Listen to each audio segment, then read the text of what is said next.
Chenise knew the rule: no orders after 10 p.m., but when a stranger in a hoodie walked in hungry, she broke that rule. The next morning, she was jobless. What she didn't know was that the man watching her was Arnold Schwarzenegger. 10 minutes to closing. The clock above the kitchen door ticked louder than usual. Chenise wiped down the last booth with one hand while texting her daughter Destiny with the other. "Almost done, baby." "Home soon," she wrote. Her feet ached. Her soul ached more. The night had been long, and the paycheck barely covered half the bills.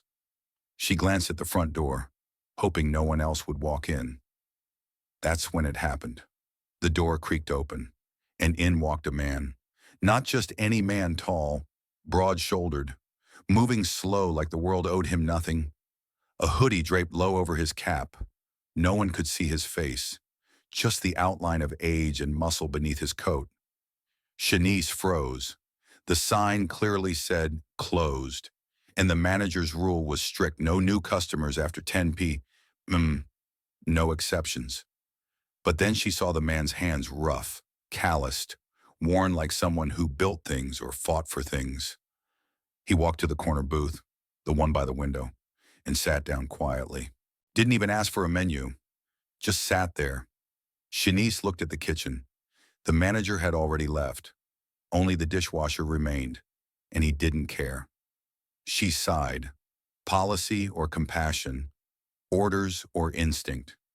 Chenise had made this choice before, and every time it cost her. But tonight, the man looked hungry, not just for food, for peace. She walked over slowly, her notepad half hidden behind her apron. "Kitchen's almost closed, but I can still get you something warm," she said, unsure why her voice came out so soft. The man lifted his eyes, just for a second, enough for her to see the years etched into them. He nodded once, no words, just gratitude. She brought him a bowl of lentil soup, the last slice of sourdough bread, and some black coffee. He didn't speak, just ate slowly, methodically, like every bite was part of something sacred. She didn't ask questions, didn't need to.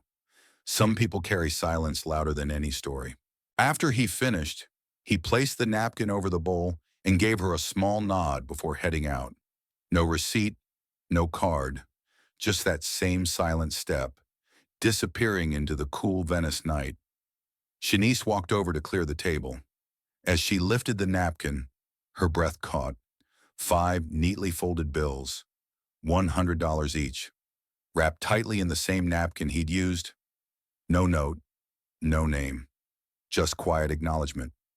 She looked out the window, but he was already gone, just street light and shadow. Chenise held the money in her hand, then slipped it into her apron. It wasn't just cash, it was something else.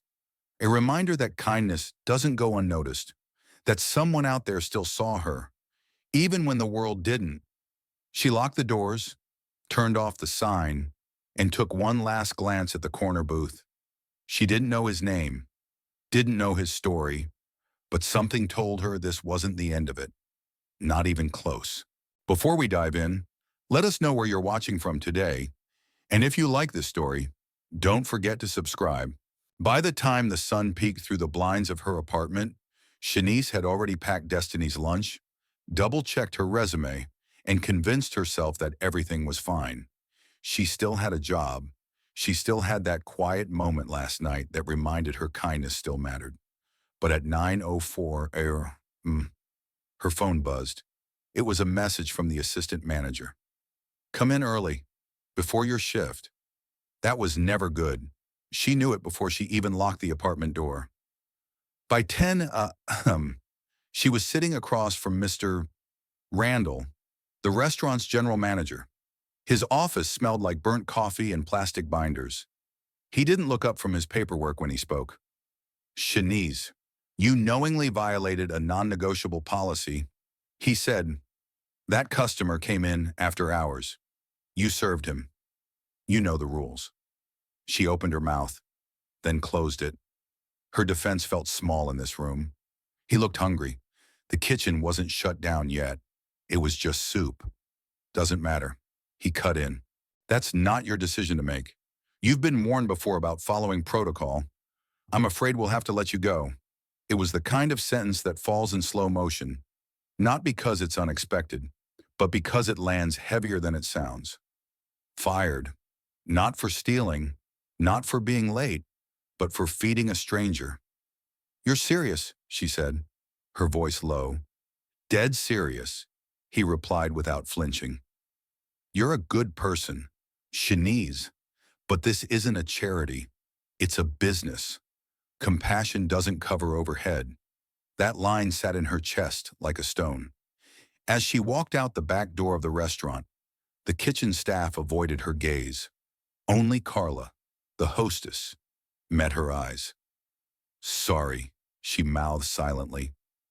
Outside, the air was warm but heavy. Chenise crossed the parking lot, trying to hold her head up. She hadn't even gotten to her car when she heard the footsteps behind her. Ma'am, the security guard called. You can't be here anymore, Randall said, staff only, beyond Tenna. I'm just getting my keys, she replied, already unlocking the car. I don't want any issues, the guard added, like she was planning to start something. She got in and shut the door slowly, hands on the steering wheel for a moment longer than necessary, and that's when she heard it. The final twist of the knife. Through the cracked window, from across the lot, came the voice of another server. Jason, the one who always bragged about his side hustle and fast tips. Told you, he said to someone beside him. Kind hearts get you fired. Good luck paying rent with that smile. Girl, she didn't cry. Not yet. Instead, she turned on the engine and drove. Not to anywhere, just away. Her mind swirled with numbers. Rent due in 5 days. Destiny's shoes falling apart. The leftover bills on her kitchen counter. But what hurt the most wasn't the job or the money. It was the silence that followed. No one stood up for her.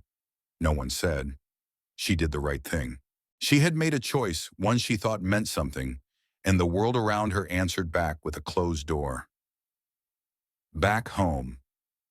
Chenise sat on the edge of her bed, the stillness wrapping around her like a fog. In her apron pocket, she found one of the $100 bills still folded from the night before. She stared at it, not as a gift, but as a question. Was it worth it? Was compassion worth the consequence? The answer didn't come. Not that day.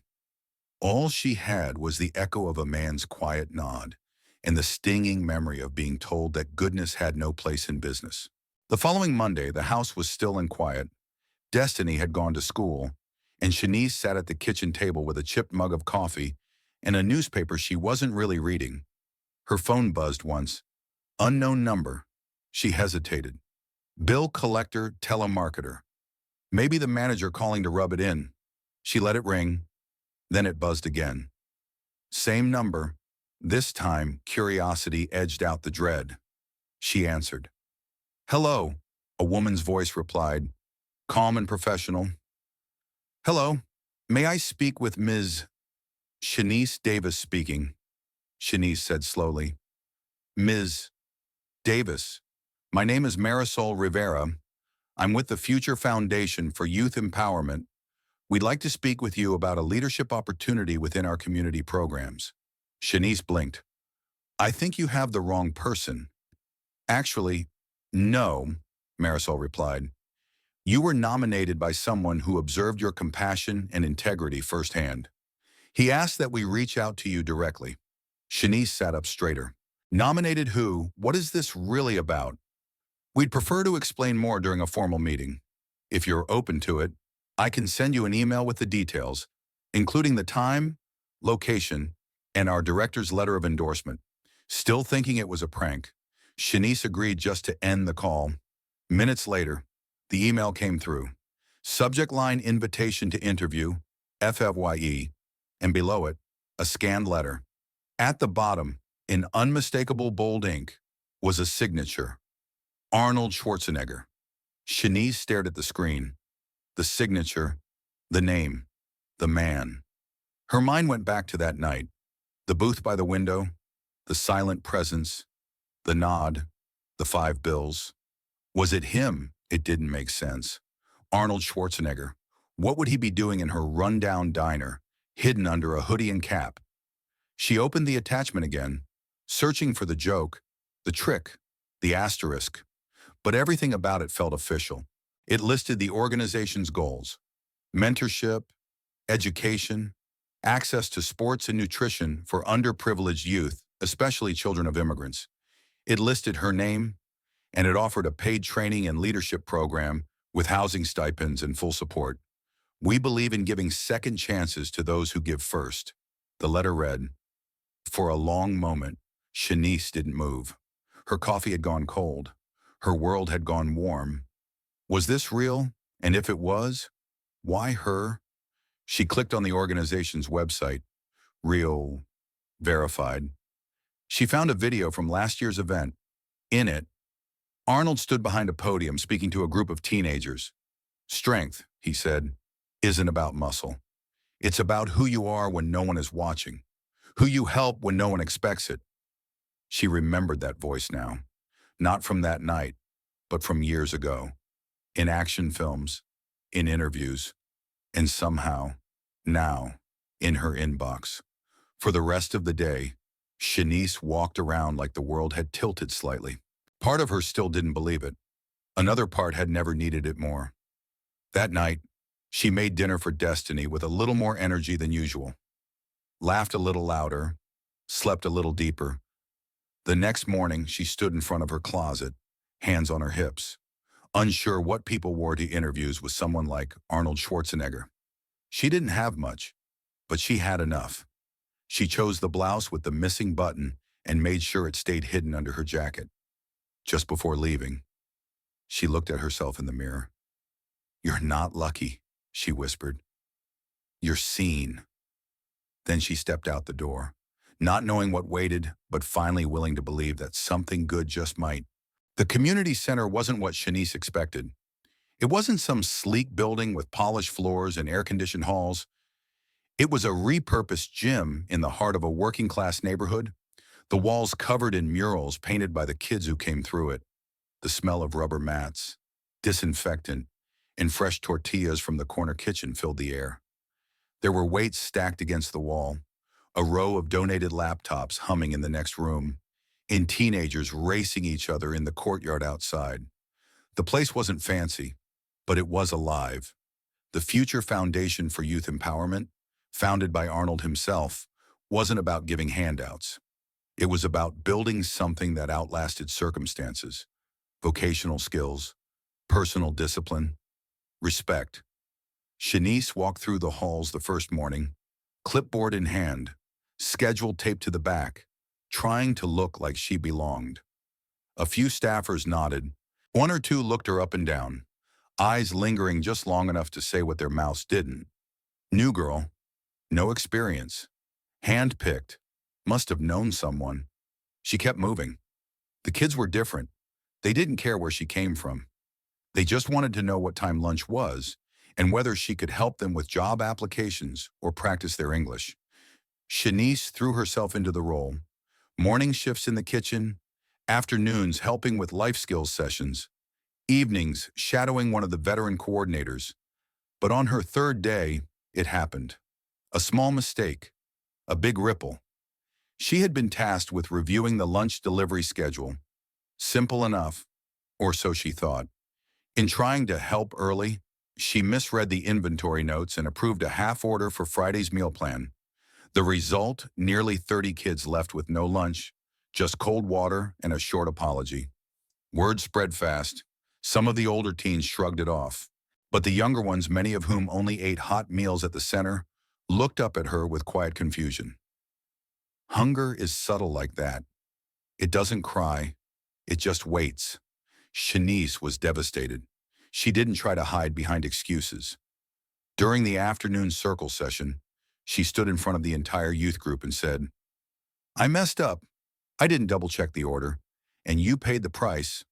I'm sorry, and I'm going to fix it." She didn't clock out that evening. Instead, she called the supplier directly, arranged a weekend delivery, and spent the next 4 hours preparing frozen meals that could be microwaved the next day. A few volunteers stayed behind, helping without being asked. At 11:47, she was still there, labeling containers, hands sore, hair tied back, sweat on her brow. She didn't notice him at first, but then she felt it. A presence, not loud, not imposing, just steady. She turned, and there he was. Arnold. No entourage, no cameras. Just him, standing in the doorway of the staff kitchen, sleeves rolled up, looking more like a construction foreman than a global icon. He walked in slowly, scanned the trays, the checklist, the worn look on her face. Then he stepped beside her and placed a firm, gentle hand on her shoulder. "Most people," he said, his voice low and warm, "think being strong is about doing everything right. But the truth is, we grow not by being perfect, but by standing up after we fall." Chenise couldn't speak. Not because she didn't have words, but because she wasn't used to being seen in her mess. Most of her life had been about surviving silently. Arnold looked her in the eye. "These kids don't need superheroes," he continued. "They need examples, and you just gave them one." Then he walked out, leaving her standing in the soft buzz of the fluorescent lights, her hands still sticky with sauce and resolve. The next morning, when the kids returned, every single one of them had a warm meal waiting. No one asked about the mistake. They only talked about the food, and the fact that Miss Chenise was the one who made sure they had it. From that day forward, the whispers from other staff began to fade. Slowly, not instantly. But she noticed the nods became longer, the eyes more direct. Respect doesn't shout, it shows up at closing time, when no one else does. Chenise had earned her place, not with a flawless resume, but with sweat, honesty, and the quiet strength to admit she wasn't finished growing. 6 months into the job, Chenise had found her rhythm. She knew the kids by name now. She could tell when one was lying about skipping breakfast or when another needed a quiet moment instead of a lecture. The staff respected her. She had even been asked to help coordinate the summer leadership program, a big step for someone who had once been labeled just a server. But with trust comes access, and with access comes responsibility. It started with a spreadsheet. She was reviewing the monthly expense reports late one afternoon, just like she always did, sitting in the shared office with the fan buzzing and the scent of cleaning spray hanging in the air. Most of it looked routine. Food delivery charges, activity supplies, stipends. But then she saw a transfer, a $401 or $200 deduction labeled equipment support. Nothing unusual except that the order number linked to a fitness supplier in another state. She checked the shipment logs. Nothing had arrived. Curious, she traced the transaction backward. It didn't go through the regular vendor portal. It was a direct wire from the foundation's emergency food budget. Her stomach tightened. She printed the document, checked again the next day. More transfers. Smaller, spread across different departments, always routed through the same signature director of financial operations, Marcus Dillon. She remembered Marcus. He was charming, efficient, ran the numbers with speed and confidence. The kind of man who gave off the air of someone too busy to question. But now she was questioning everything. She couldn't sleep that night. Every time she closed her eyes, she saw the meal line. The kids waiting patiently for food. She heard Destiny's voice asking, "Are we still helping people?" Mama, the answer should have been easy, but it wasn't.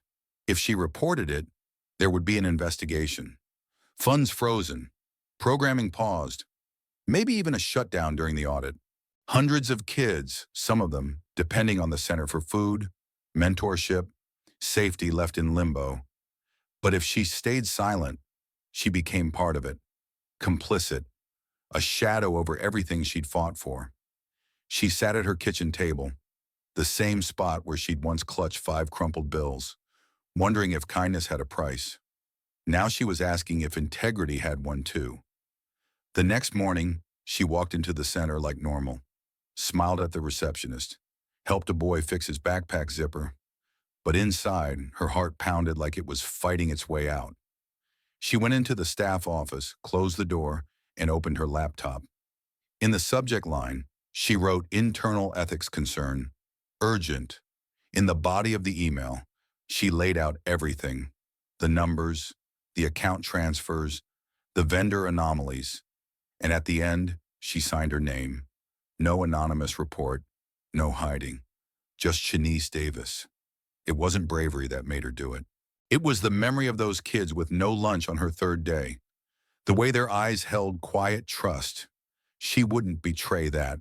She clicked send, then sat there for a long time, staring at the screen. The room was silent, but inside her, something louder had settled. Not fear, not pride, just a steady kind of peace. Later that evening, as she was leaving, she saw Marcus in the hallway. He smiled, nodded, walked past. Had he read it yet? Did he know she didn't flinch? Didn't look away, just kept walking, one foot in front of the other. She didn't know what would happen next, but she knew what wouldn't. She wouldn't be the person who saw something wrong and looked the other way. That chapter of her life was over, and a new one, for better or worse, had already begun. It happened on a Tuesday morning, the kind where no one expects anything monumental. Just coffee that's hopefully not burnt, and a staff meeting that doesn't run over time. But this Tuesday was different. The email went out early, mandatory all-hands meeting at the main auditorium. No agenda listed, just one sentence. A matter of integrity and leadership? The room filled quickly, a mix of curiosity, tension, and a few nervous glances. Staff members whispered theories. Some eyed the front row, where the executives usually sat. Chenise sat in the second row from the back, her palms sweating slightly despite the calm face she wore. It had been 3 weeks since she submitted the report. 3 weeks of silence, uncertainty, and business as usual that felt anything but usual. Then the lights dimmed, and the executive director stepped onto the stage. A woman known for her composure. Her no-nonsense tone was softened now not by weakness, but by gravity. This morning, she began, I want to talk to you about courage. Not the kind that shows up in the spotlight, but the kind that moves quietly, that risks comfort, reputation, even employment for the sake of what's right. The room hushed. An internal audit was conducted these past 2 weeks following a report filed by a staff member. That report was not anonymous. It named dates, discrepancies, and names. That report turned out to be entirely accurate. A slow intake of breath swept the auditorium. The staff member who filed it did so knowing it could cause disruption, knowing it might backfire, but choosing honesty anyway. Then, without flourish, she turned slightly and said, Chenise Davis, please stand. For a moment, Chenise didn't move. Then she rose slowly, eyes darting toward the front. The applause started with one person, then two. Then it spread rolling through the room like thunder. Not the loud kind, but the steady kind that says, we see you. She didn't smile. Not yet. She was still absorbing it, unsure if this was truly real. The director continued, Mr. Dillon has been removed from his position. Legal proceedings are underway. But more importantly, we are reaffirming what kind of organization this is. One that rewards truth, not silence, accountability, not convenience. She paused and then added, and as of today, Chenise will serve as the new director of this center. Another wave of applause, louder. Some even stood. And then came a sound she hadn't expected, the click of boots on the side entrance. Heads turned. A tall figure stepped into the light. Gray jacket, sharp gaze, familiar presence. Arnold Schwarzenegger. No fanfare. No speech prepared. He walked up to the front and took the mic from the director, nodding once before turning to face the staff. When I started this foundation, he said, I didn't want heroes.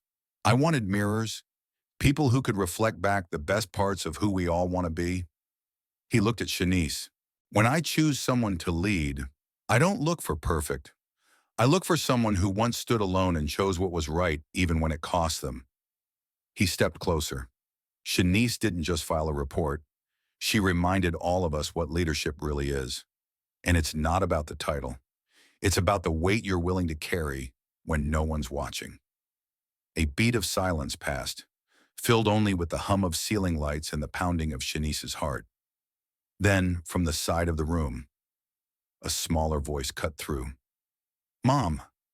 It was Destiny, walking in with 4 kids around her age. She was holding their hands like a captain leading a crew. "These are my friends," she said. "They're new here. They don't speak English yet, but I told them my mom's the reason this place is still open." She turned to the audience. She didn't stay quiet like the grown-ups in their last center did. She spoke up. The children nodded, small but certain. Chenise couldn't hold it back anymore. Tears filled her eyes. Not loud sobs. Just the kind of quiet crying that comes when you realize all the pain. The nights you doubted, the risks you took, they all led here. Not to fame, not to fortune, but to meaning. She knelt and hugged Destiny, then stood, locking eyes with Arnold, then the director, then the rest of the room. She didn't need to say anything. Her life had already spoken for her. That afternoon, back in her new office, she sat behind the desk with a stack of thank you cards from the youth program kids and a framed quote Arnold had left behind. "Use your voice," it read, "especially when it shakes."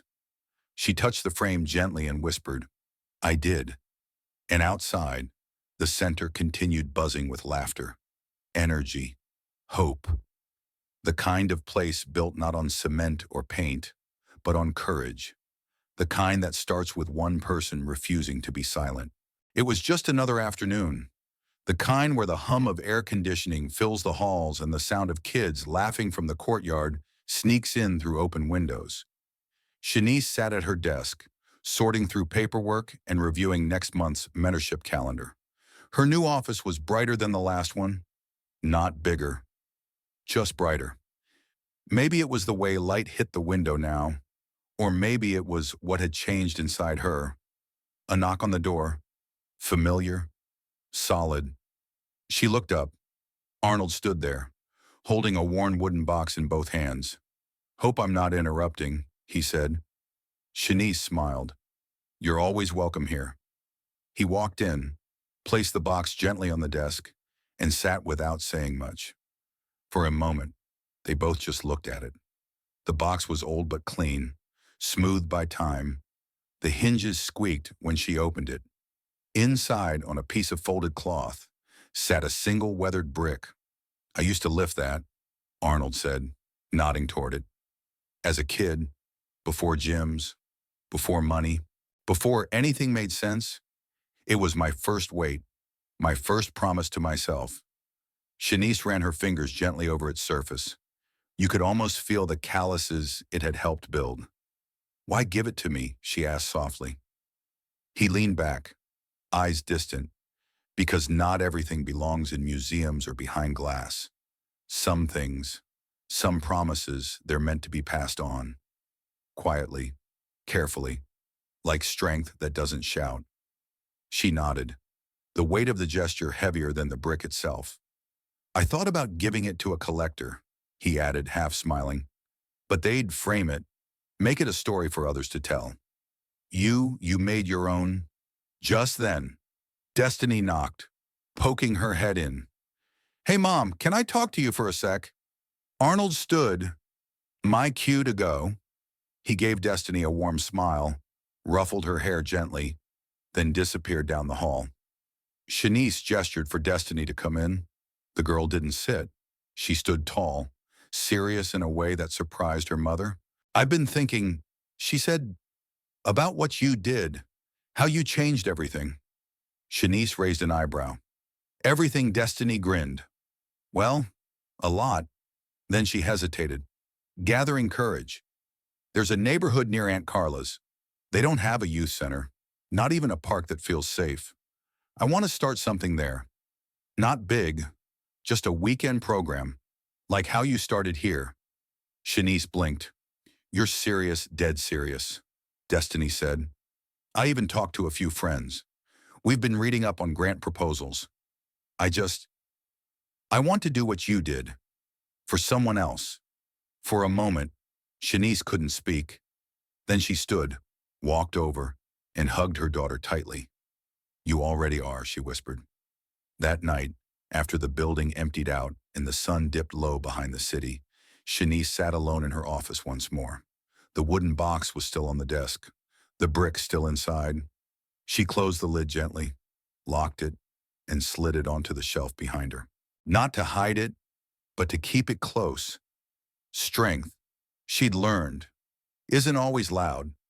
Sometimes it's the quiet decision to stand, speak, reach, and believe even when no one else does. And sometimes it's watching the next generation do the same.